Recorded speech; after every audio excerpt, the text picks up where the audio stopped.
All right, are we live? Are we here? Do we have an audience? We're ready to go. Yes.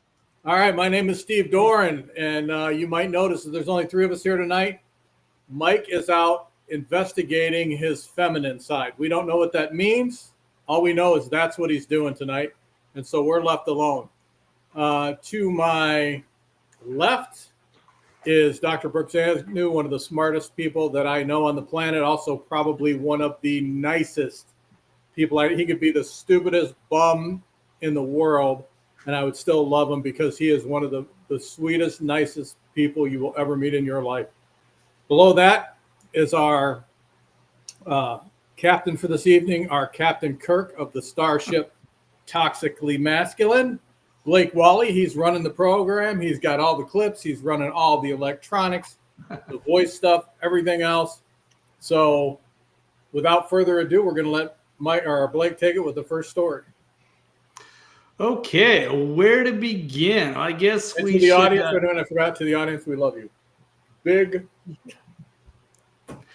Well, I guess we're going to start with the old SpaceX since they just did the launch, and Dr. Brooks, also the birthday boy today. 39 years old. 39 years old today. Congratulations, Dr. Brooks. It's great that everyone to have you here. And I guess we're missing Captain Mike today, but we're going to keep rolling. The show must go on. So today we got the SpaceX Starship Flight 9 launch. So Dr. Brooks, you said you were going to watch this. I'm just curious how close we are. This is going to be like a big test for multi-planetary travel.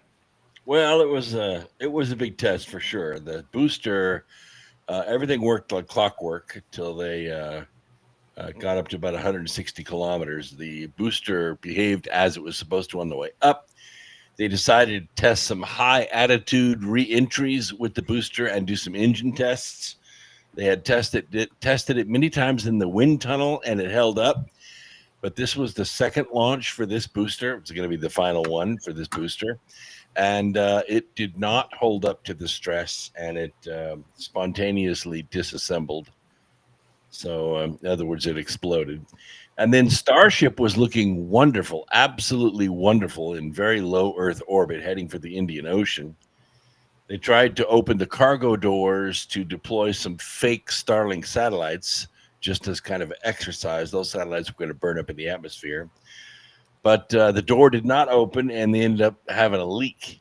And when they leaked, they lost a lot of the fuel they need to control the attitude of Starship, and it began to spin. And that spin continued until it also disassembled.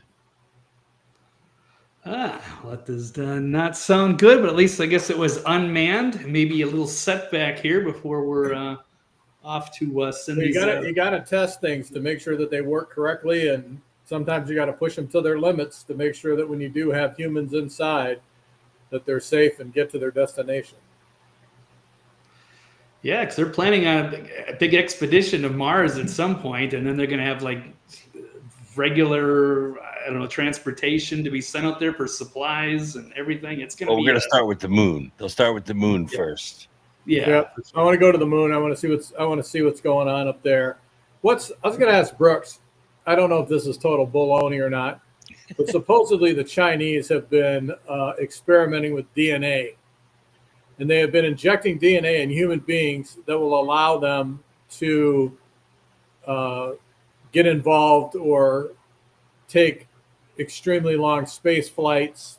They're not susceptible to cold, heat, radiation, et cetera, et cetera. Is that true? Well, yes and no. I mean, they have been experimenting that way, but they still can't withstand long radiation or extreme cold unless they have a lot of natural body hair. But one of the things that that humans are susceptible to is called atrophy. And that is if you're weightless for a long time, the body naturally starts leaching calcium from your bones because you don't need them because you're weightless. That's why astronauts have to exercise every day. They actually have to do resistance exercises every day. And still, when they come back after 4 months, they can't walk. They have to go through rehabilitation to get back on their feet. So that's why building a colony on the moon is so important, because even though it's 1/6 gravity, it is some gravity. So it doesn't mean that you will atrophy, because instead of picking up a 100-pound sack of flour, you're now picking up a 600-pound block of steel, which weighs the same amount. So you still get the resistance training. The only thing that will suffer actually is the operation of your organs, because your organs do rely on you getting up, walking around and moving and shit for stuff to move through your guts.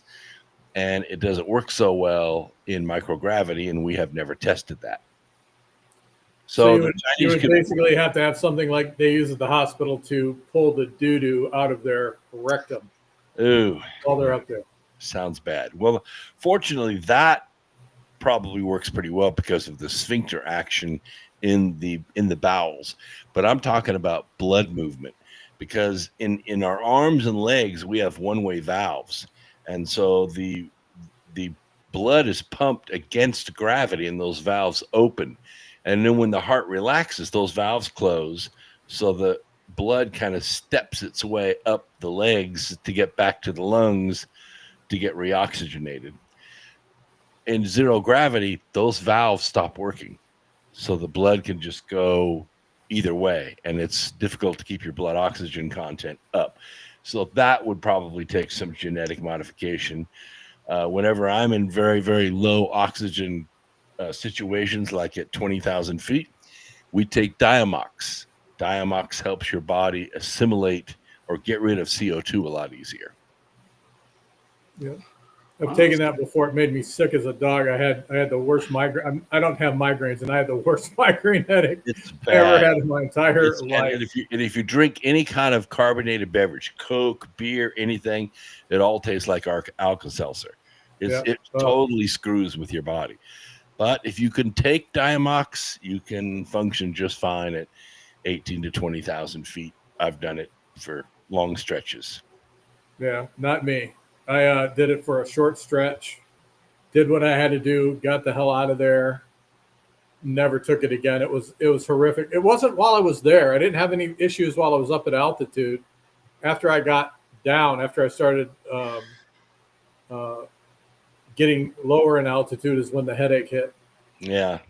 Well, I did 6 weeks of speed bike training before I went, so I was in great shape when I went. Yeah, that's amazing. Absolutely amazing. So, Blake, next story. I was going to say a quick question here from Brian Engelman here, and I've heard these rumors too, is that China's working on something on the dark side of the moon, and we don't know what they're up to. I don't know if you know something about that, Brooks. Yeah. They don't publish much, but they have had an operation on the far side of the moon for a couple of years. Not many nations have successfully landed remotely on the moon. Intuitive Design has tried it twice, failed twice. Indians tried it once, they failed. It is not easy to do, but the Chinese have managed to do it on the far side of the moon. They've had a rover. The Chang'e 9, I think, is what it is, and the rover is called Jade Rabbit or something like that. Both operated optimally. They went through several lunar nights and survived, and they got some great information on the far side of the moon. And China is absolutely kicking our ass with respect to data from the moon. So why aren't we, as a nation, sending rovers up there to gather information?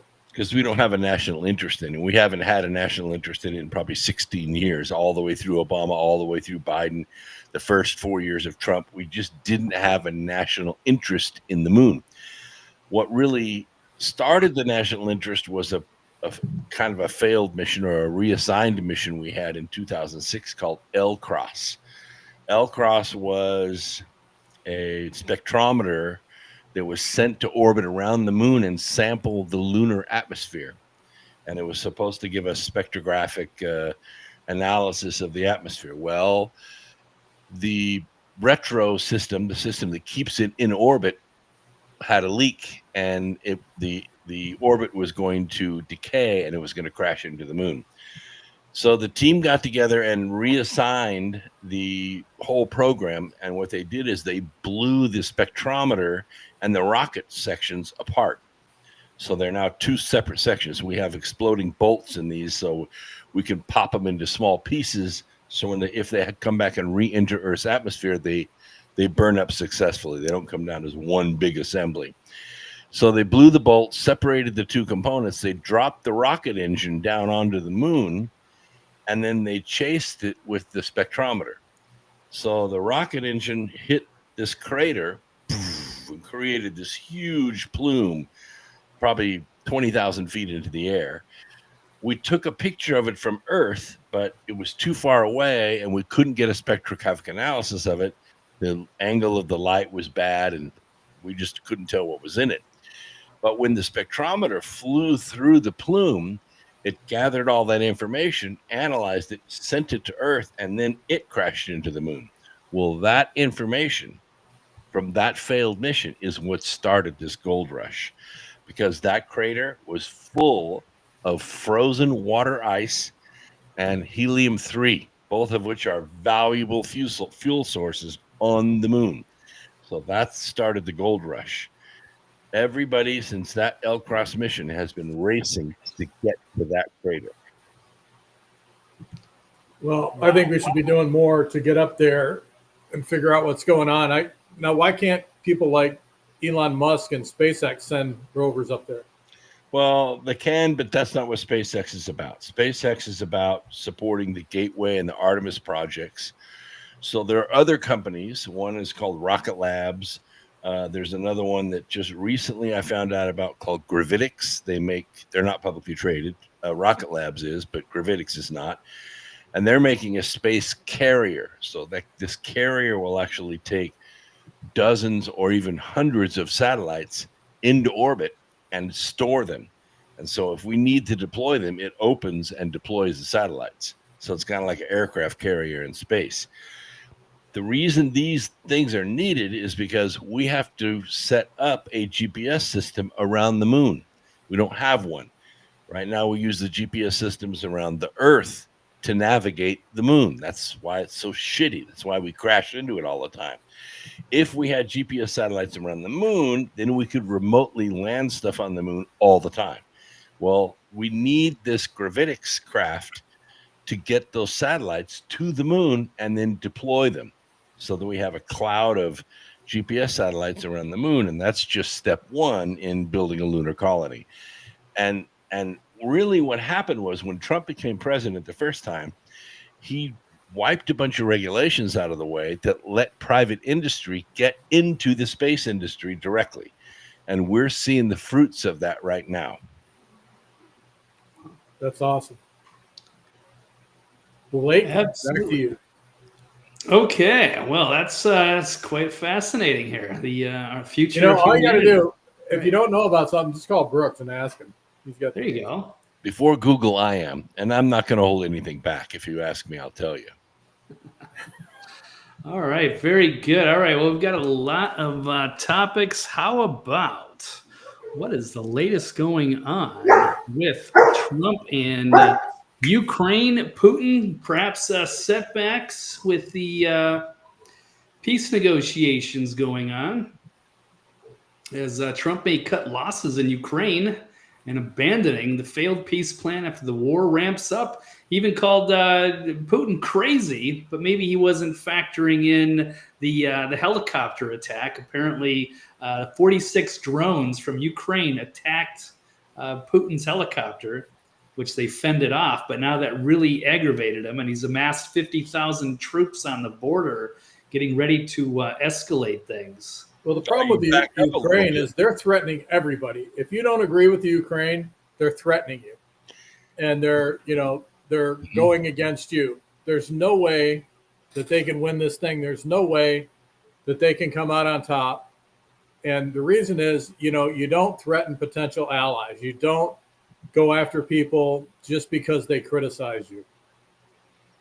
And they're just doing let's face it, the guy who's running the country is a cross-dressing comedian. He has no idea how to deal with his foreign allies.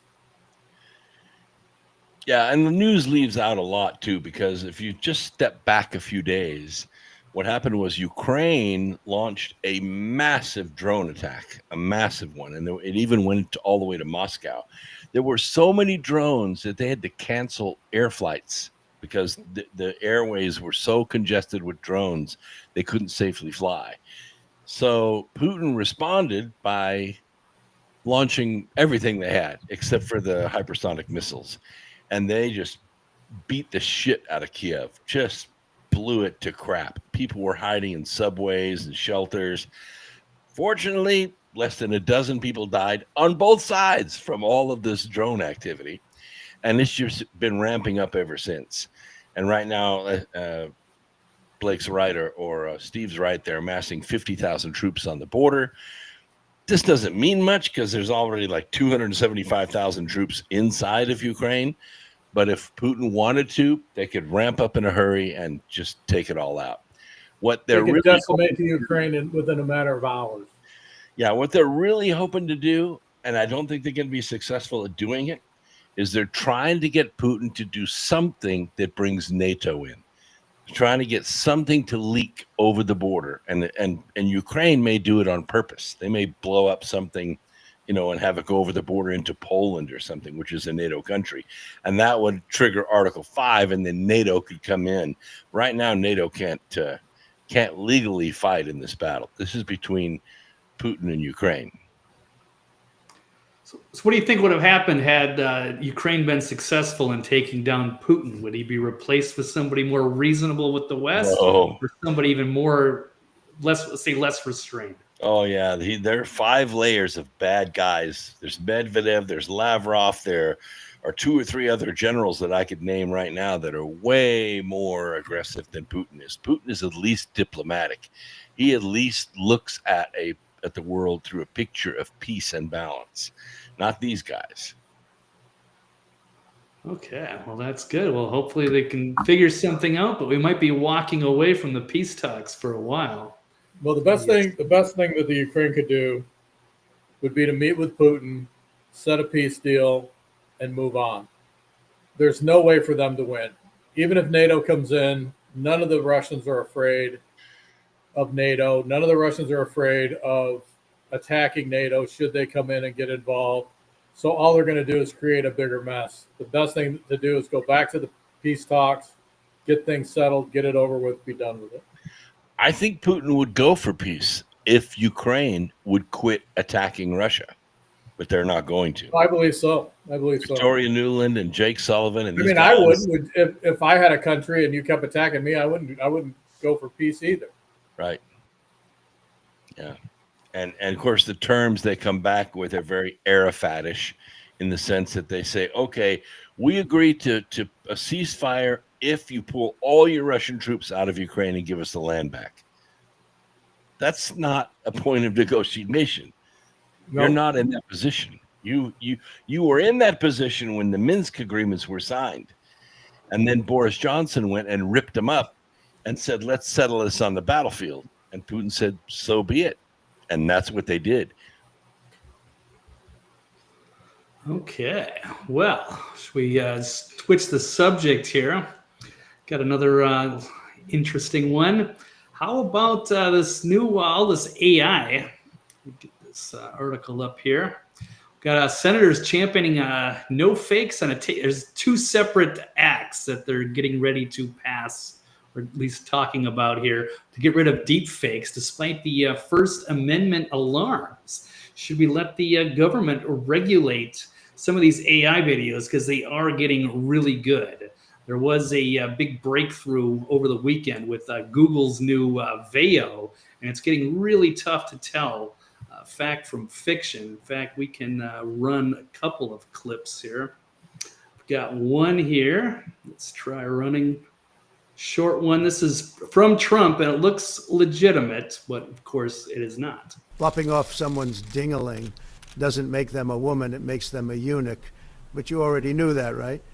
So, as I was saying, George Soros, Bill Gates, and many more are pursuing a depopulation agenda.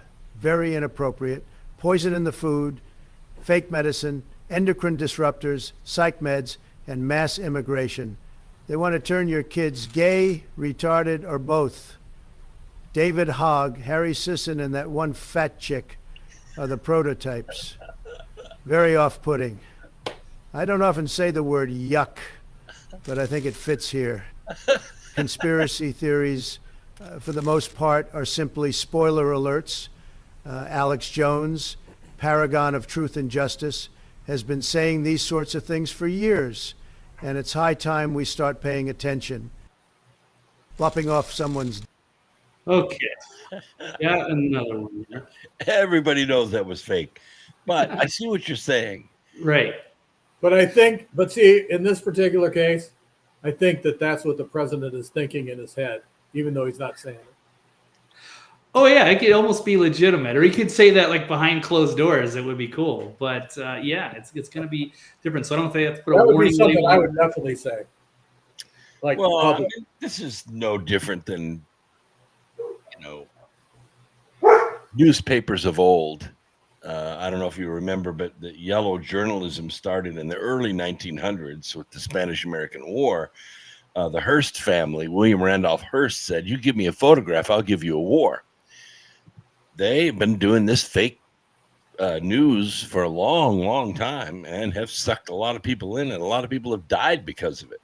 But we're a smarter, wiser population now, and I don't think this legislation is necessary. Well, hold that thought. Speaking of that, I'm going to show you. I don't know if you've seen this video. It's been making the rounds the last couple days. It's pretty mind-blowing with all the different archetypes talking about kind of this end of the world sort of scenario here. So let me roll this clip because this could start a panic with the wrong crowd. Here we go.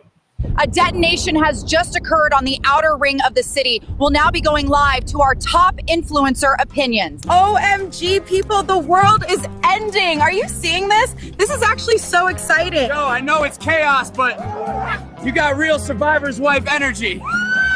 That's cool, I like them feisty. Like, it would totally be better if we ran it, you know? Men literally destroy everything, and my girls need to stop being so soft with these basic losers. Who even needs men, right? Anything a man builds just gets destroyed by a different man. Guys, this collapse is literally the perfect dip. I'm buying more right now. Nukes are Sua's aesthetic today. I made this outfit. Even as the world burns, my struggle for visibility and acceptance continues. This is exactly why representation matters now more than ever. As I keep saying on the channel, the world collapses when men stop lifting. It's not politics, it's testosterone. Oh, yes, yes, yes. Balloon time. So yummy. Nuclear boom. So tasty. Thank you. Pop, pop, pop. Nothing stops the daily grind. Not even a little natural disaster. Friends, this is the breakthrough moment from chapter 7. When everything falls apart, we rebuild ourselves stronger. My girl, you wouldn't believe what just happened. Hi! OMG, I just totally shit my pants after that noise. Chat, this is literally the most realistic survival game ever, and someone donate so I can buy a boat DLC before I actually drown. So this company says their device is quote unquote indestructible, supposedly survives anything, including the literal end times. Hey guys, remember, health is wealth. That's why I take these 7 supplements right before my cheese stuffed hot dogs. Officials confirm outbound flights are suspended, except for government and priority class departures. My dog has diplomatic status. OMG, there's like a nuke or something? Can we get 5 gifted subs for surviving the blast, maybe? Today I'm showing you how to infiltrate an executive class bunker using only social engineering and a vape. Your nukes are so manly. You're such a big boy. Go check out the link in bio, my king. I told you so when I said they'd shut down the grid. Look at you scrambling like rats now. The fiat system is collapsing exactly as we predicted. I just bought a bunker with doggy coin and a handshake. You losers can keep your degrees. Remember, beautiful souls, even when the earth ends, we find our center. This is just the universe asking us to go deeper into our practice. The world's in flames, but I'm on track. I manifest, then never give back. Day in the life, guys, girls. Even during the apocalypse, I'm staying grateful, staying blessed. Link in bio for my manifestation course that literally predicted all this. Oh my gosh. Seed oils made y'all weak, but this here. Y'all see this chaos, but plants don't lie. Earth's just cleansing the toxicity we've been ignoring. It's entirely possible. It's entirely possible. It's entirely possible this is all just a simulation glitching out, but what do I know? I told you so for 20 years of it. The globalists, the deep state, your precious government K. Wake up, people. They're not coming to save you now. Damn, you evacuate like a goddess. So, Bro, she smiled. That was a yes in fight or flight. Everything is fake, including me. I'm a construct created by the Door brothers. Anyway, here's Tom with the weather. Okay, so. So we got some weather happening over here, and looks like it's going to be. All right. Well, that is. They want to have legislation to take that down. Why? I mean, that's like Saturday Night Live on crack. It's a great entertainment. Yeah. Yeah, but it's getting harder to tell if it's real or fake. You wouldn't know. And I mean, that's just where it's at now. So think about in a couple of years how that could be used. Using news actors to I have do no this. problem. You know, if they're going to do things like, like the War of the Worlds, where people were jumping off skyscrapers and killing themselves and things of that nature. I mean, if they want to put some kind of, something at the bottom that, this isn't real or whatever, I have no issue with that whatsoever. And then, but as far as not allowing it to happen, I would disagree with that because it's funny. Yeah, because you're talking about the Orson Welles broadcast. They had disclaimers, I don't know, every few minutes on that program. But look at the bullshit we've been watching on our mainstream media. They don't even change the lines. They just give the same lines to another actor and another actor and another actress, and they say the same damn thing. Only they claim it's true. True. That's true. Right. Yeah, like that Sinclair broadcasting clip. And How about taking that bullshit down? Yeah. No, I agree with you. I mean, something has to be done with truth in media. There needs to be a way for the public to go after them after it's found that the information that they've been giving is false. Even like with the jab, all of those news media outlets should be held accountable for everything they said, for all the browbeating they did of the general public. They're just as accountable as the government is because they were the propaganda arm for Fauci and his minions during that time. And they went kind of overboard with it. They used their badges and their guns, and they came to your place of business, and they said, you will shut down, or we will take all the money you have in the bank and keep it. I agree. I mean, and the fact that the governors would pick, like, why you couldn't get COVID if you went into Walmart, but if you went into the local grocery store, you could. So, That's those right. types of things. I mean, it's injustice and it, I don't want to go too far ahead in the program, but, one of the things I've been posting about constantly is I'm sick and tired of this administration. I'm sick and tired of government as usual. I voted for Trump. I back him 100%, but I'm sick and freaking tired. We hear about, we found trillions of dollars being stolen. We have not heard not one name of who's going to be arrested, who's going to be indicted, who was involved in it. All of these people that screwed us over during, the COVID epidemic. Why isn't Fauci being arrested? Why isn't he being indicted? Why aren't all these people that we know about, that we know for a fact committed federal criminal acts? Why are they not being indicted? Why are they not being arrested? This is what's really irritating me. It's like business as usual. You know, government to me is as corrupt today as it was during the Biden administration because they are doing nothing to correct the errors and the criminal acts that occurred during that time. Nothing. You know, they throw a little person here, a little person there. You got Kash Patel saying, oh, Epstein was a suicide, blah, blah, blah. Okay, show us the evidence. Show us the reports. Who was sleeping on duty? Who was fired? Who was, prosecuted for not doing their job? They don't show us it. They just, take my word for it. I was a public defender. I was a prosecutor. I was this. Believe me. I don't believe you. I don't believe anybody in government. Show me the facts. That's right. And you say to yourself, why, if we know there are 13 senators that took bribes from the cartel, why don't we know their names? Why aren't they arrested? Exactly. Why can't you tell us who they are? Right. There's no reason. There is no reason in the world that they can't say, Senator so-and-so, so-and-so, so-and-so, so-and-so took bribes from the cartel, and we are currently in the process of obtaining indictments. There is nothing that that would forbid them from doing it. They, like a lot of times they say, oh, well, it's still under investigation, so we really can't say anything. If they know and they are saying that these people specifically took bribes, done deal. Bring it out. Tell us who they are. Yeah, we got the bank accounts. Quit talking to us about the Bidens and all these names. Let's start putting real people in jail. Right. And they keep coming out with all these things. Would you support Kash Patel arresting Hunter Biden? I mean, really? Yes, of course we all do. And that's why we freaking put you in office. Arrest his ass. Put him in jail. That's what you're there for. Yep. If 20% of the federal judges have a conflict of interest or they have taken bribes, impeach them like that. Don't put them in jail. They can go to jail just like everybody else. Right. And I'm sick of the whole thing. I mean, it's like, show me one thing that Trump has done in this administration. Name one thing where they have taken an egregious event, a criminal act against the American people, and have indicted that person, and they're going to jail. Now, yeah, they've arrested some little dumbass judges.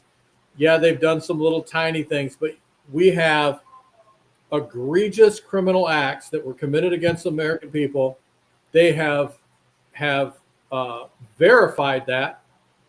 Name one that has been arrested. Name one person that has been arrested or indicted. You can't, because Bondi's a loser, Kash is a loser, his assistant is a loser. We need people in there who are willing to go for broke and put these people in prison. I regret every day, which I'm sure he's not listening. I would like the answers to these questions, Mr. President. You came in, you told us you were going to do these things. You told us you were going to basically drain the swamp, clean the swamp, put these people in prison. Answer the damn question. Why aren't you doing it? Why are you sitting on your hands and doing nothing? Are you part of the problem? Are you just the same as they are? And you're just, playing a different game to try to appease the American people for a few years so you can get a different agenda, the same agenda through in a different way? I mean, tell us, let us know so that we can take the appropriate action now. I agree. He's the premier law enforcement officer in the land, and I miss having Matt Gaetz as the possible attorney general. I think he would have been great. There's no reason he shouldn't be. None. So did we go too far off topic there, Blake? No, you're good. You're good. I was going to throw in one question here for Dr. Brooks. We're asking you about the Ivor in the. I posted the link in the private chat. You can stick it up there. Yeah, they were just wondering about the weight and the dosage. Oh. Well, the report explains it all to you. But the tablets are dosed for 150 pounds of body weight. So if you weigh 200 pounds and you get COVID, you should take 2 at a time for 10 days. If you have cancer and you're trying to get rid of cancer, the protocol is you double the dosage. So you should take 4 a day for 6 months. Okay, good stuff. All right. Well, we want to switch gears and bring in another topic here. I just had one minor one here. It's just a slightly good news. I guess they're removing the jab from the CDC schedule, but just for kids and pregnant women for now. So it's a tiny bit of progress. But yeah, we definitely want to see some accountability for Fauci and so many others. Tried to lock everybody down and lied about the leak. And so much more. All right. Well, since it is Toxically Masculine Tuesday, how about some, we'll go into this awkward story in France with Macron as his wife smacks him in the face in front of the press, treats him like a little bitch, I guess, at least according to this. His wife is a dude, right? She's a transvestite. Apparently, yeah, it was like his grade school teacher who was, it was a dude who was transitioned. I know Candace Owens has done a tremendous job of trying to expose it all. Basically, his husband smacked him in the face. Yeah. Yeah, I guess, yeah. Bitch slapped him with a pork chop. Yeah, let's check this one out here. There it is. We'll roll that one more time. Boom. But I believe he said, "Oh, you hit like a girl." And she or he, I guess, refused to hold his hand as they walked down the stairs together. It still has a prostate. So wow. Look, you can see it's a dude. You can totally see it's a dude. Yeah, there's something very, very wrong there. So that people kind of tend to make this might be a puppet president, and that's who's actually running things. Is it Brigitte? I had to wipe my face because our downstairs air conditioner went out, and there is no coolant anywhere in North Carolina to fix air conditioners. Really? Why is that? The Chinese blockade.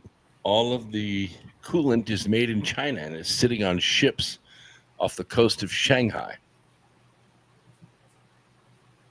Well, that doesn't sound good. All right. Speaking of which, I've heard some criticism recently of Trump and the FEMA and the response for is Trump failing something there with FEMA and helping the victims there from the hurricane? Well, the trouble is that the federal government is the source of a lot of funding, but it's the state that has the authority to implement anything, especially like from the Red Cross or FEMA or anything like that. So our criminal Democrat governor, whose name is now Josh Stein, I don't even know who he is. I've never heard of him before. And I'm pretty active in North Carolina politics for almost 20 years now. I don't even know who Josh Stein is. Nobody I know knows who he is, but somehow he got elected governor, and he has sucked all the FEMA money, all the relief money for Western North Carolina, and redistributed it to illegals. So, and the reason is, of course, because 95% of this entire region, which, by the way, is the size of the country of Belgium, that's how much area was affected. They're all Trump supporters. And so they got no money. Okay. Well, the tragedy continues, unfortunately, but hopefully they'll fix that up. See, the problem is, FEMA is just basically they write the checks, and they have certain people that go in on the ground, but the state itself is the one who actually activates and sends people out. It works and gets things done. So if the state decides to hold back and not send people out and not do their job, then FEMA's not doing this, FEMA's not doing that. Well, FEMA only writes the check, so it's the state that's not doing it. That's why DeSantis is so great. When the hurricane is just being named, he has his response crew all fueled up and ready to go.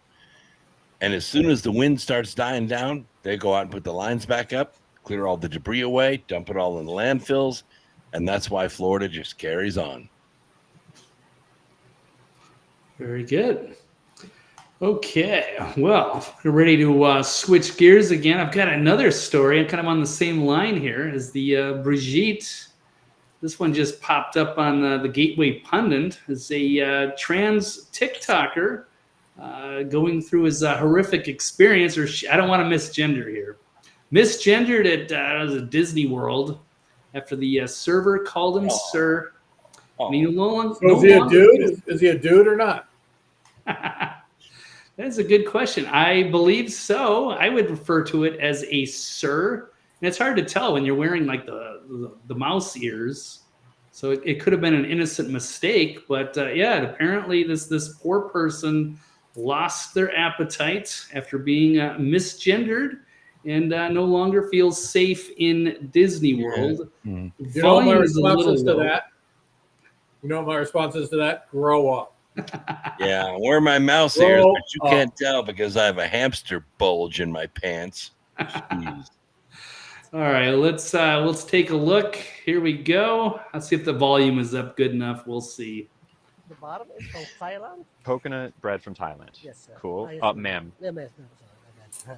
And the middle one is from. So have you heard that? He's so that's the one that was called sir.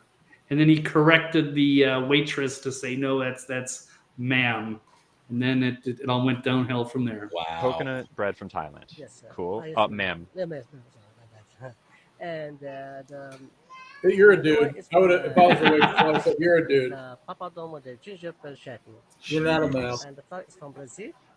He's a newbie. He hasn't even had a chance to grow his hair out. Like, totally sucks the joy out of the bread tower. Makes me want. Well, it sucked all the joy out of his bread tower. He was looking forward to.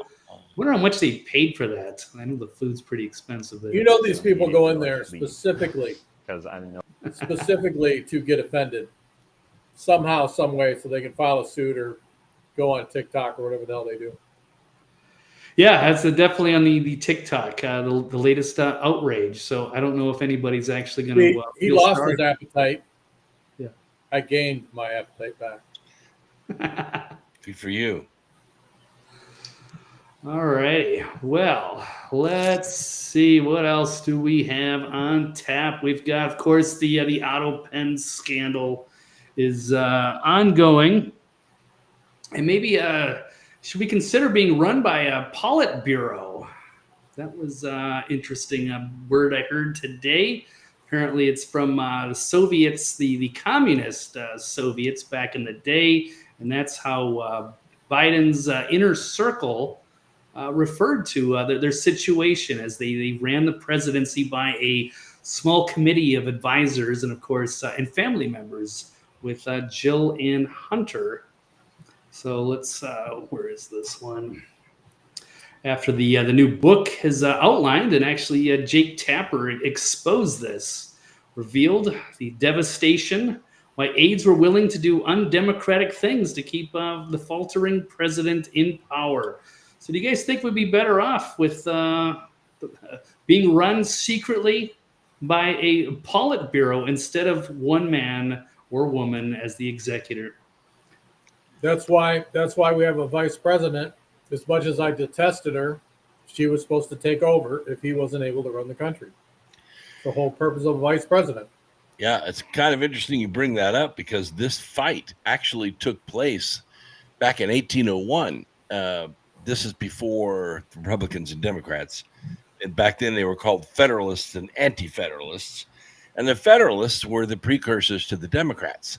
And what they hated was the ability for the people to actually pick representation. They didn't want Congress to have any power. They wanted everything to be run by this bureau, by this think tank. They were called the Federalists.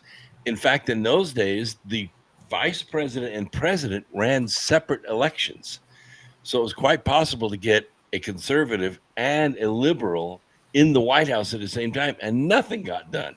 It was exactly what they tried to do again.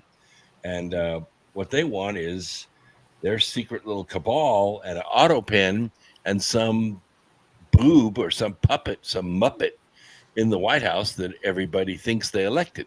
That's exactly what they wanted. Well, that's the way it's been for the last several years anyway. I mean, under the Obama administration, under the Biden administration, I'll even go as far back as Bush. You know, they were pushing the New World Order, Oh the yeah. new agenda, when they were manipulating the American people to get their way. Yeah, people think, oh, Bush was such a strong president. No, he wasn't. He was a complete wimp when he was first elected. We didn't even accept him as president. It was the hanging chads that got him in there. We were in limbo for months and months and months. It wasn't until 9/11 was executed that Bush became powerful. That's why you should question that whole series of events, because it took this political cripple, George W. Bush, and made him the most powerful man in the world. Yeah, absolutely. Yeah, it's definitely Cheney or Rumsfeld and whoever else is back there, the neocon, Karl Rove. Way. Definitely. So yeah, they've been. All you got to do is follow the money, and that's who's running the country. For sure.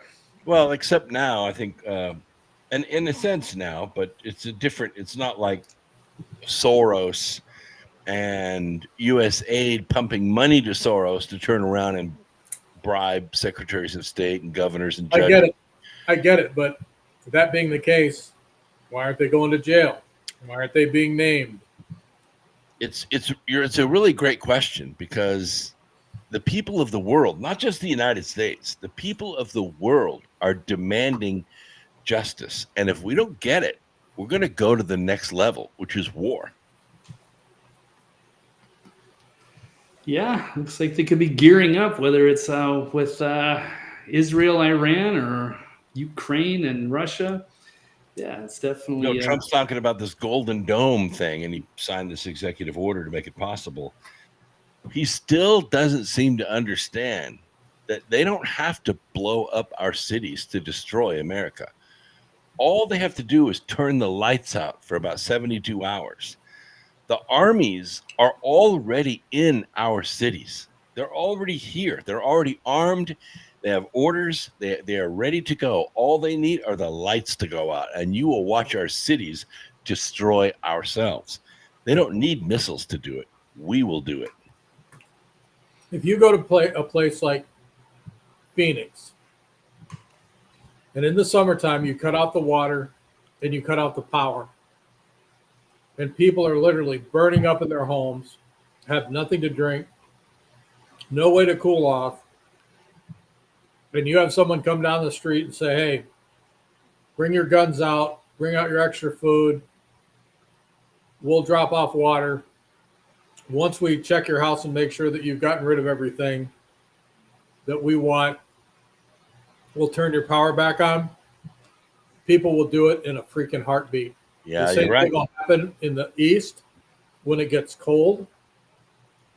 You turn off people's gas so their furnaces don't work, and they're freezing, and their water, all their plumbing is frozen and busting, and you tell them the same thing, they will do it in a heartbeat. People talk a big line, but when it push comes to shove, they always want to take the easy way out.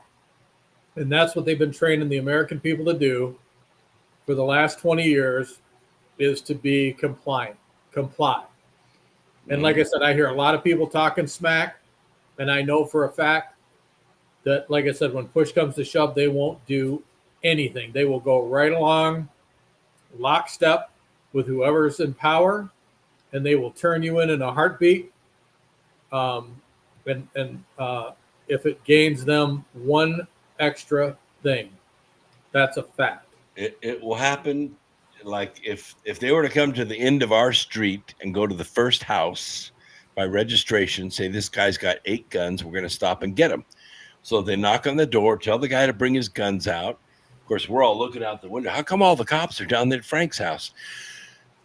He doesn't bring his guns out, so they tase him, beat him up, take the guns anyway, and then they go to the next house. And then the next one, and the next one. You think people are going to come out and say, hey, you need to get out of our neighborhood right now? Nope. They will all comply, one house at a time. Look at what happened. Look at what happened during the BLM riots. People's houses were being torched. Doors were being kicked in. Did anybody defend themselves? One Did guy. you hear people getting blown? Did you see hundreds of bodies on the street from people being blown out the front door? No. So, they say, well, that's why they did it in Minneapolis and they didn't do it in places like, the South, Little Rock, Arkansas, or whatever the case may be. But the reality is that there are only certain parts of the country and certain people who will defend themselves. If I see them coming down the street and doing that, now I've got the advantage. I'm going to engage them when they're nowhere near me and put them in a bad situation. But in most cases, people are like, oh, I don't want to get involved. Maybe it has nothing to do with the guy just owning a few guns. Maybe he's a felon. Maybe he's a child molester. I'm just going to plug my ears and pretend like it's not happening. Right. You're going to see that over and over and over again. Yeah, that's why the song came out, Try That in a Small Town. Yeah. Right.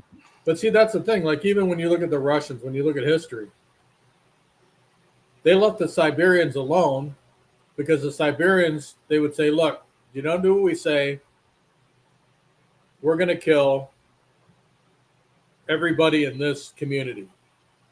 And the Siberians are like, go ahead, and we will kill 10 times as many soldiers and destroy and make your life miserable for as long as possible. So you go ahead and do it. And sure enough, it was easier to trade with and work with the Siberians than it was to try to force them to do something, because every time they tried to force them, the return on their investment was zero. Nazis tried the same thing. They invaded when the weather was great in the spring. They just rolled right on up into Russia. And when wintertime hit, the brutal reality set in. Yeah, that's the way they like it. Use that leverage. Yeah, a lot of dictators or Mao or Stalin or anybody, likes to control the population. Well, Mao had a little different situation. Mao Yeah. very successfully divided his country ideologically. You're either with me or you're against me.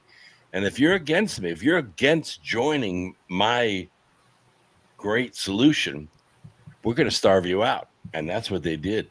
20 million people died. Yeah. Trust me, I don't care who's in office. It's not going to be easy. I keep telling people, watch yourself. Things are not going to get any better. It's all smoke and mirrors. If things were going to get better, our jails would be packed full of these people who have been stealing from the American people and who have been destroying our economy and destroying our government from within. It's not happening. You're right. Still the target. You're still the victim. And if you think anything else, if you think anything other than that, you got to screw loose. And they know it. And that's why Jasmine Crotchet can come out and say, in 26, we're going to take back over Congress. And I personally will lead the effort to prosecute Trump and all his family and all his supporters. Yep. She's running Big Tish's manual for self-enrichment, and she thinks it's going to work. And it very well may. See, this is the thing. We don't know what's going on behind the scenes. We think that we're plugging, all we've done is stuck our finger in the dike and we're waiting for it to explode. We don't know that they have corrected, and I know they haven't corrected the voter fraud. I know that these politicians that have stole from us, we know they still go to work every day. We don't see any of them leaving in fear or resigning their positions.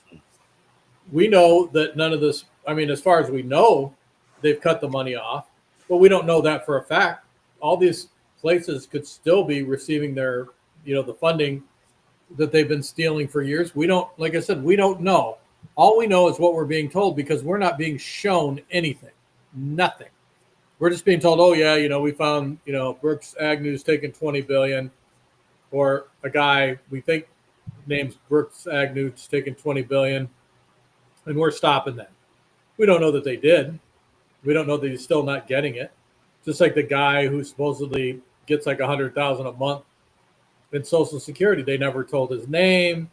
They never said he was, when he was going to be indicted. They never said who was investigating him. And they said, oh, well, we cut the money off. How do we know that? You didn't do anything else. You're right. I mean, we Doge catches it, and they say, well, this money's going to this NGO, and sitting on the board of the NGO that traffics children in Chicago, $6 million a month, is Jill Biden.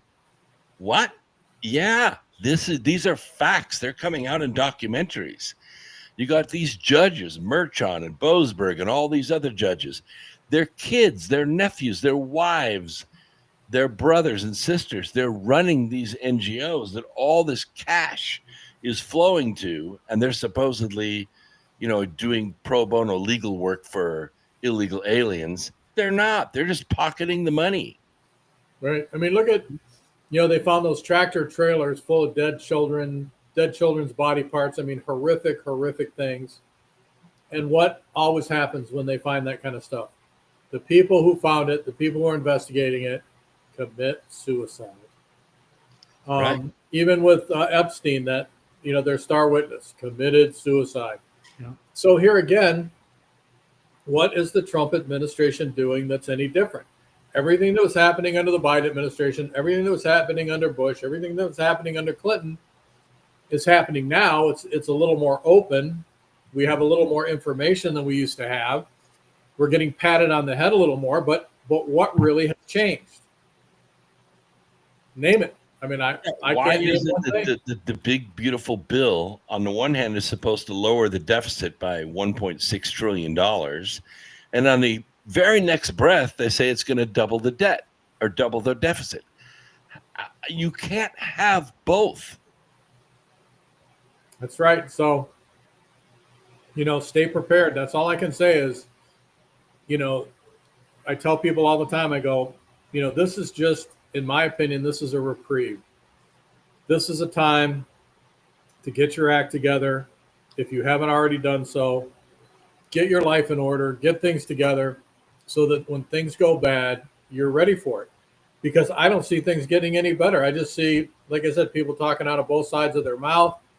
I would love to say President Trump, came in to save us and things are going to change.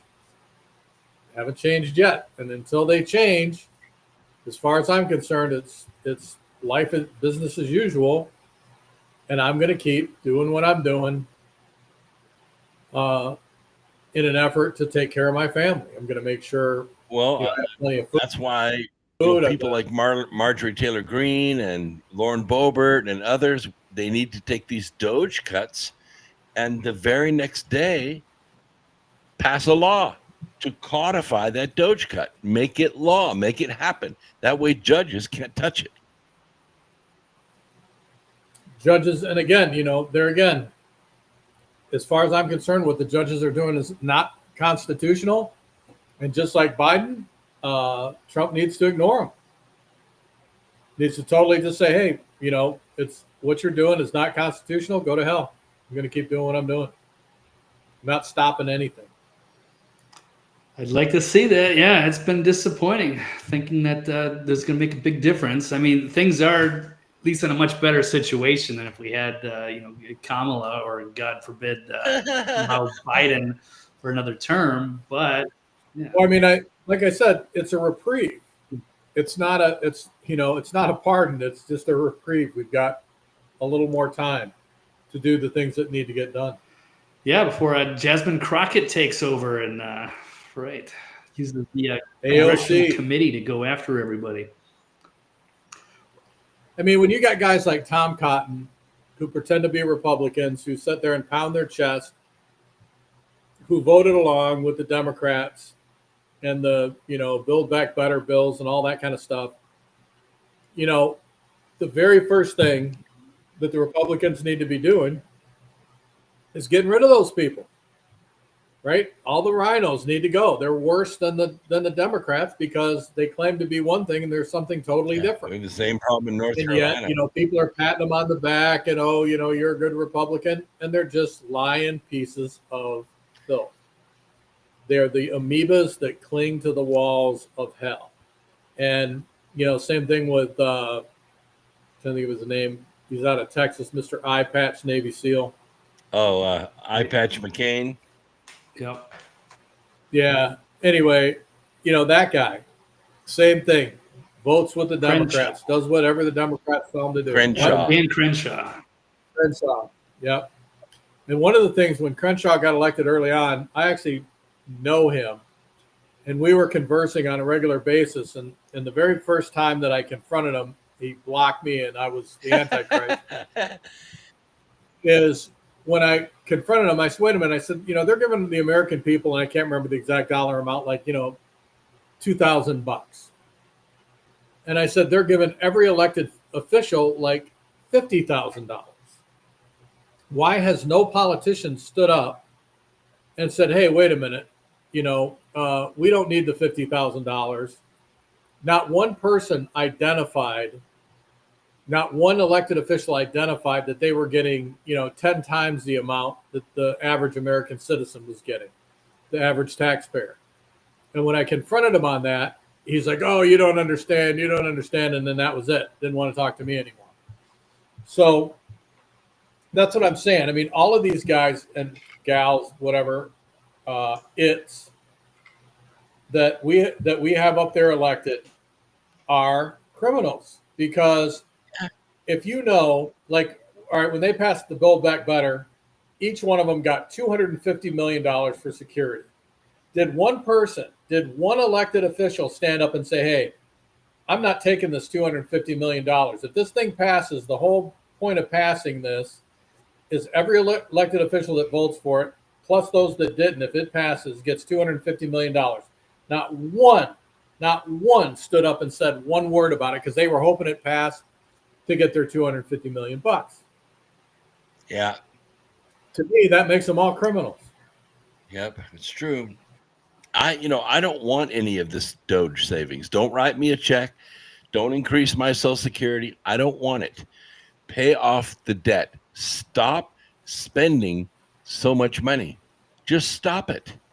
You got 20 million people that are over 100 years old drawing Social Security. Really?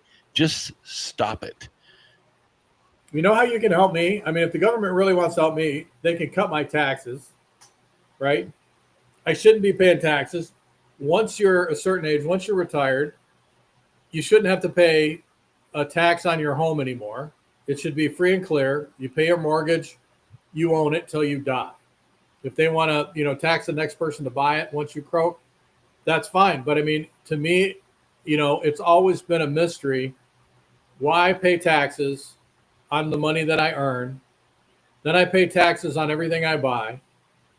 Then I pay tax on my house when I buy it. And then I pay tax on that every year.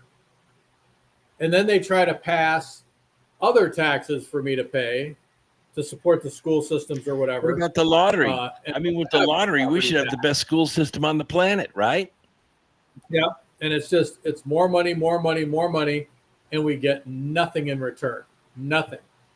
Like I said, a person, when they buy their home, once they pay that tax on the initial tax for purchasing the home, that should be it. There should be no more taxes on that house. Same thing with a vehicle.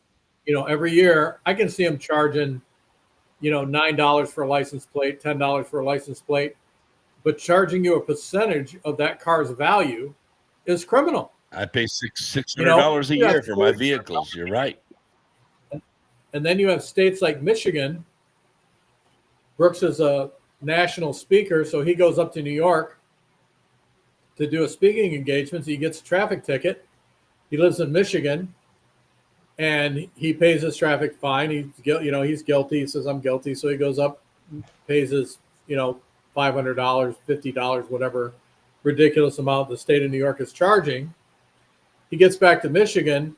He gets a letter in the mail that because he's such a horrible driver and got a ticket out of state and has embarrassed the state of Michigan, that he now owes the state of Michigan $500. And if he doesn't pay it immediately, he will lose his license to drive.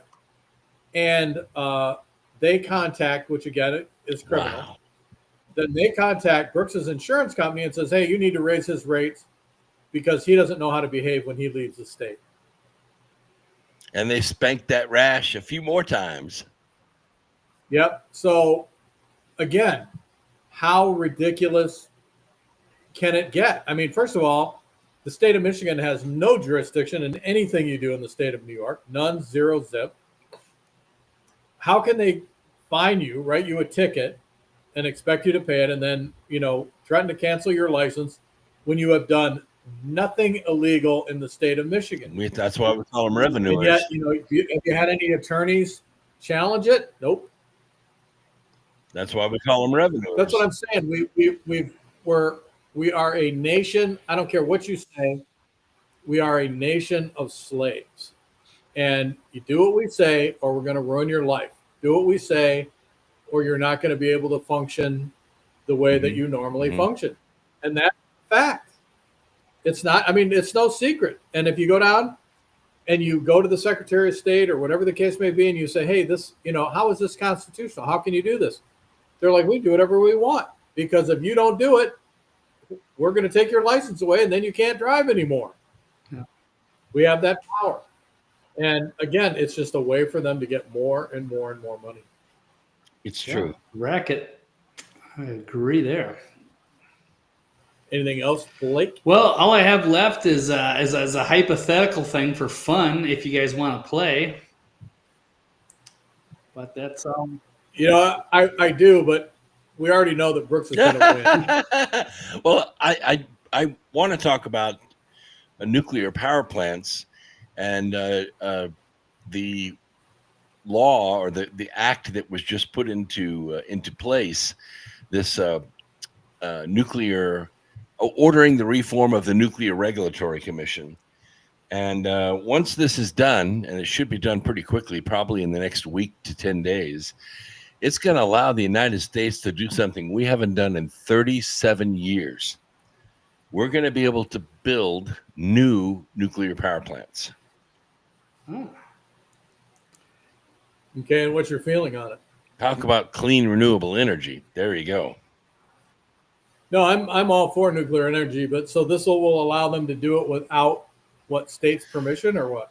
No, they still have to have state permission, but what has held them back is the Nuclear Regulatory Commission has stopped any nuclear power plant construction for 37 years. We have not had a new plant built in 37 years, and the technology is way better now than it was. We can build them for other countries. We build them for Japan. We build them in South America. We build them in Europe, Southern Europe, not Northern Europe, but we don't build them here. And we need to have about another 50 nuclear power plants in this country in order to stabilize our grid and keep our costs down.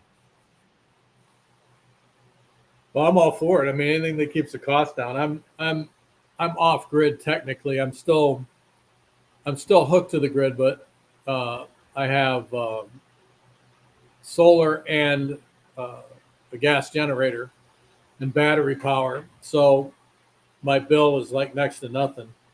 But with the technology the way it is, with the money that we know that the United States has now that has been stolen from us, we should be able to have a power grid that supplies us all the power we need for next to nothing.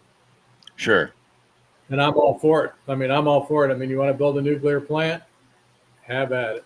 Yeah, as long as it's clean. It's not like the Fukushima disaster, which kind of terrified everybody. But I toured Fukushima before the tidal wave. It was a great cesium plant.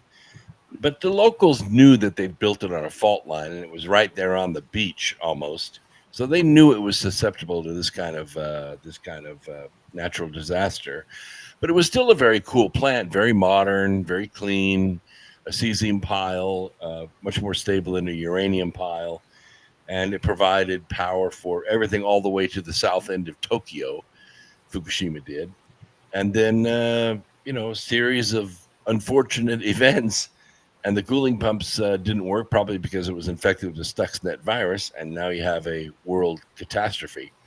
But that doesn't happen with all the nuclear power. We have nuclear power plants all up and down the Mississippi River. Tennessee, Kentucky, Missouri, and they all have been functioning for a long, long time and provide the center portion of our grid. Old Hickory, which is kind of the epicenter of the grid in the United States of America, was built because of the TVA. And in those days, there weren't enough people living per mile to justify building utilities.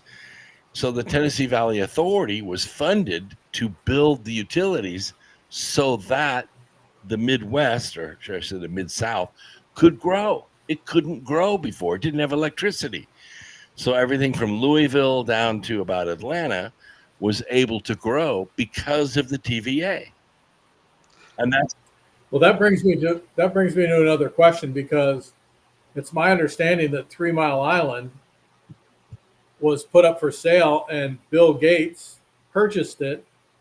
And the reason he purchased it was to get enough electricity to keep his servers and keep private servers up exactly and running. Right. I mean, what do you think that's legit? I mean, I don't think a private company should be able to buy a nuclear power plant like that and use it, for those. That's exactly what happened. Types of things. Yeah, But I mean, do you think that that's legit? Do you think that they should be allowed to do that? Yeah, I think so. I mean, there's a old one of the oldest textile factories in the United States is not far from here, down south of Rock Hill, South Carolina. And I went down there with a group to try and buy that plant. It was lots of square footage, but the value of the plant was a 10 megawatt gas powered turbine generator that was part of that property. What they wanted was to refurbish and start up that turbine and use the building as an AI server farm. Okay. And that was the value in that property. And as far as I know, that sale's going through. I'm not part of it anymore, but I went down there with those guys to survey it. Well, I know, but I mean, that's a little bit different than a nuclear power plant. I mean, It is. There are dangers with a nuclear power plant that you don't have with that turbine. Well, speaking of which, we asked that question here from Frankie Brooks. What happens if another, like a solar flare happens or an EMP? What happens to those nuclear facilities? There is an organization called the NERC, the National Electrical Reliability Corporation. And we had a debate in Amsterdam. I'm thinking it was 2012. And in this debate, I brought up the fact that we had created this grid in our United States. And with creating the grid, actually the power sharing across the grid, it created 3 vulnerabilities that the NERC was designed to alleviate. One was, exactly as you bring up, natural disasters, either a solar flare or some kind of hurricane or some kind of earthquake that would disrupt the power in one region, so the power could be sent to that region from another region that's not affected. And that's what the NERC was designed to do. The other one was a purposeful attack like an EMP or an act of war. And the third one was cyber hacking. So that's why the NERC was developed. And what I brought up in the debate was, and what I was representing there was what's called low voltage local supply. Instead of generating voltage at 400,000 volts or 200,000 volts, we generate power at 20,000 volts or 14.4 thousand volts and deliver it locally at a local grid, not put it on the main grid, but power these local regions and make them independent instead of dependent upon the grid. And all I asked for was 1% of the money they were spending with the NERC to do it, and they turned it down. It's rough. Of course, you cannot use common sense when you're talking about national security and the power grid. You got to leave common sense completely out of it and do it the opposite way. Oh, I thought that our proposal was reasonable, especially when you're talking about hospitals, traffic control systems, airports that need a local low voltage supply instead of being dependent upon the main grid. So if the main grid went down, you'd have a local system like a thorium reactor, and there were even cheaper technologies available that are still available now to bring a local grid up that can generate, say, 10 or 12 megawatts. And of course, we're not going to use it because it makes sense. Basically, you can tell whenever somebody puts a plan together like you did that makes perfect sense, you already know the answer before it even goes before anybody. It's going to be no. Well, and then they brought on smart meters, and I helped refurbish a manufacturing facility that makes smart meters. I don't know if you're old enough, Steve, you remember. Maybe Blake doesn't remember. But the early technology for us in communications were what we called beepers. And the beepers ran on 88 megahertz. It was a band around 88 megahertz. So it was convenient for us. We got a beep, a phone number to call. We went to a pay phone. We called that number, and that's how we stayed in touch. We didn't have cell phones or anything like that in those days. Well, when that technology became obsolete, the frequency band freed up. No one was using the 88 megahertz band. So smart meters picked up the 88 megahertz band with Zigbees. These are little about credit card size radios that go inside your meters. And they don't have much power, maybe an eighth of a watt or something, just enough to reach the repeater or just enough to reach that pickup truck that drives by your house once a month to pull how much electricity you've used. Not very much power at all. And that smart meter technology allowed the grid to do what's called power shaving. If they needed a few extra megawatts in the afternoons, if it got really hot, they could shut people's water heaters down and their heat pumps down and all this kind of stuff by just calling up the meter and turning off the power.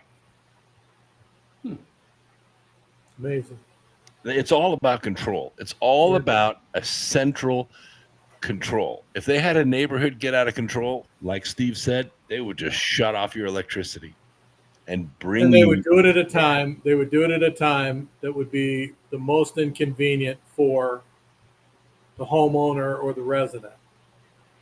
Because like I said, you want to control Phoenix, wait till the middle of summer. You can do whatever you want. Oh, yeah. Say no water, no power. You're going to die within a matter of hours unless you do this. People are going to bend over backwards to get it done. Canada showed us the way. Yep. When the truckers said, we are not taking that jab, we're not taking it. We will lock down Quebec, and we are not taking it. What did they do? Cleaned out their bank accounts. Way they canceled their insurance. The central control systems shut off the CPUs in their trucks so they wouldn't run, and they just drove these truckers out of business. Yep. All right. Anything else, Mr. Blake? That's very effective.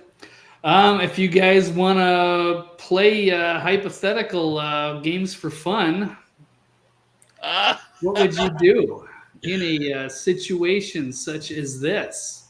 If you were offered, would you rather, if you got $10 million or you had the opportunity to restart your life at 6 years old with all the knowledge that you have now, what would you rather do? I would do the 6-year-old thing, of course. Really? Yeah. It's not a bad idea because you'd have to redo your entire life, all your choices, everything. Well, I know what choices to make, and I know I would be like a multi-billionaire by the age of 9. Oh, okay. I wasn't sure if that would be doable or not, or you'd have to wait a while. Because I think the way I answered this, I could take my pennies that my granny would give me, and I could buy penny stocks and be a billionaire before too long. You could use that information, but you'd have to go like 10 or 15 years of life as like going through grade school, getting on the school bus, nothing but reruns on television, no internet, no nothing. It'd be a long sacrifice. Yeah, but your interests would change because you're redoing your life all over again. So you know the bad things that you did that didn't help you. Yeah. So you'd stop doing that and you would start doing things that would be productive in your life. Yeah, there's a more benefit help. to it. It's a long time to wait, and then you can change everything. It'd be a cheat code going through life. It'd be an interesting way to play it. Well, that's how I would do it. And then, and then there's things that you regret, like, back when, my grandparents took very, very good care of me. Didn't have a very good home life. Took very, very good care of me. And at that time, that they were elderly, I did take care of them as best I could. And they lived to be very old and before they passed. But I would give anything to have been able to have, like, paid off their mortgage, bought them a house, paid for their cars, any of that kind of stuff. If I had it to do all over again, I'd be doing all that kind of stuff. Yeah, that would be the fun. I think it would be more fun to kind of help the other people, your family, and all that kind of stuff. But and then there are people that disgust me that I like do everything in my power to destroy them. But when people listen, I think I've run into that obstacle where it's like there's a cognitive dissonance and you're never really going to break through. Like you could go back and try to redo things and present the information in a different way, but people still might not listen no matter how you present. Well, no, I would be rich and I would have a battery of attorneys, so I just beat them into a greasy spot, into a pulp, and then I would have plenty of legal protection to get me out of it, because back in the day, when you used to beat the snot out of somebody, you could get out of it, unlike today. Right. I never remember when I first became a policeman, unless it was an assault against a female or a child, if it was just two guys fighting, we never arrested them. Never. Why? They were just two guys, had a disagreement. The next day they were going to be shaking hands and having a beer. We never hooked them up, because we knew exactly what was going to happen. They'd be best friends the next day. It was a waste of time. It'd be an It wasn't until the feminazis took over and they started feminizing the country where, we can't have people bullying each other. We can't have people fighting. We can't have this. We can't have that. They brought in all the psychology and all the bullshit.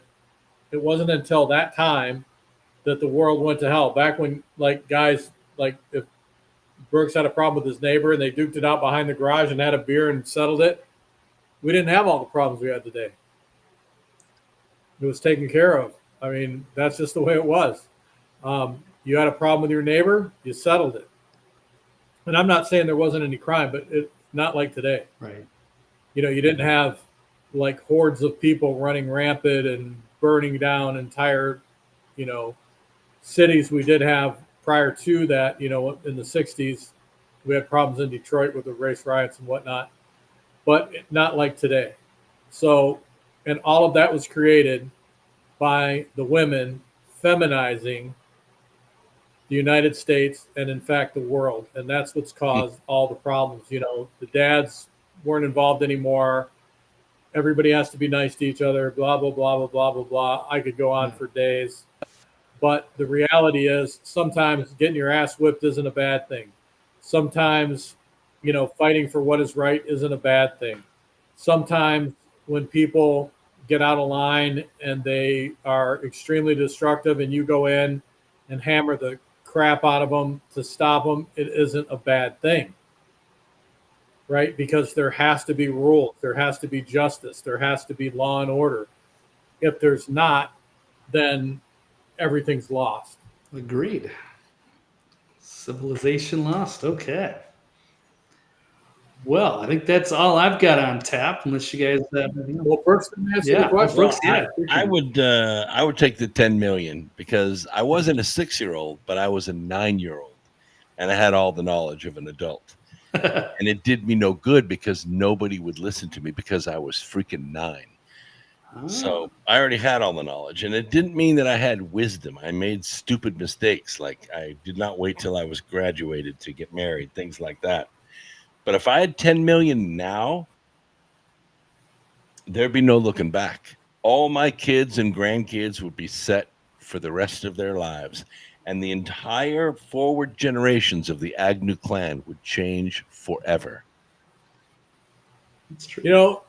Blake, you didn't mention us in that comment. Did you notice that? We didn't get even a I'll buy you a garage to park your car. Right. Little something. I mean, I don't know how much the IRS is going to take of that 10 million. They're probably going to take a big bite of that as well. But yeah, a little stipping for the rest of us. Well, our grandparents never wanted us to take care of them. What I wish my dad would have done and my grandparents would have done is taking care of the next generation. That's how generations proliferate. When the current generation takes all the money and all the money the grandkids are earning, that's the failure of any society. That's what we're doing right now. The failure is, in my opinion, with my grandparents, I had a greedy relative who basically cleaned out everything that they had when they were in a position that they could not defend themselves. So, and I see that time and time and time again. It's not that the grandparents or parents didn't plan for the grandchildren or children. It's that someone got in there and screwed up the works before it was allowed to happen. And in my law enforcement career, I saw that like millions of times over. So, and I know that if you did it, Brooks, it would be done correctly and you would have attorneys involved and things like that. But usually if things are screwed up in a family, it's a family member who screws it up, in my opinion. Yeah, it's true. And that's basically what happened with my family too, is my grandparents and my parents drank all their money away. They were all alcoholics. Yeah. Not good. Just like Blake. If Blake gets a family, gets married, he will drink up every penny that he's got. It's gonna be all drugs and In whores. fact, it'll say in his will. It'll say in his will, if I have $1 left, something has gone wrong. Right. In my financial responsibilities. All right, gentlemen. I guess we're out of here. It was good seeing you. Yeah. Sorry Mike wasn't here, but like I said, he had to get in touch with his feminine side. So next week, you guys, the audience, you can ask him if he's gay now or what. But we didn't know what he meant by that. We're like, in touch with your feminine side. He's like, yeah, it's something I have to do. So maybe you guys can get to the bottom of it because we sure could. You sure it wasn't that he just had to touch something feminine? Like his cat or something? I mean, I have no idea. But anyway, we'll get to the bottom of it next week and find out what happened. There we go. Toxically Masculine Tuesday, another one in the books. Wasn't sure, but yeah, it was a good time tonight, guys. So happy birthday to you! And it's always good to see you guys. It's always wonderful to be around Brooks. It's always wonderful to be around Blake. Mike, he's a dick. So happy birthday to me. Sometimes it's good to have a break from him. Huh? I said happy birthday to me. And happy birthday to happy Brooks. birthday to Brooks, who is 39 years old. Yeah. 45, but who's counting? All right. We'll see you next week. Congratulations. All right. Yeah, sounds good. All right, guys. Well, let's do that. All right. Thank you, everybody. He'll be back next week. Hopefully with Mike. We're not 100%, but we'll see. He's got a very busy schedule coming up. But if not, maybe it'll be the three of us again, and we'll look forward to that too. All right. So until then, everybody. all right. Take care, everybody, and we'll see you next time.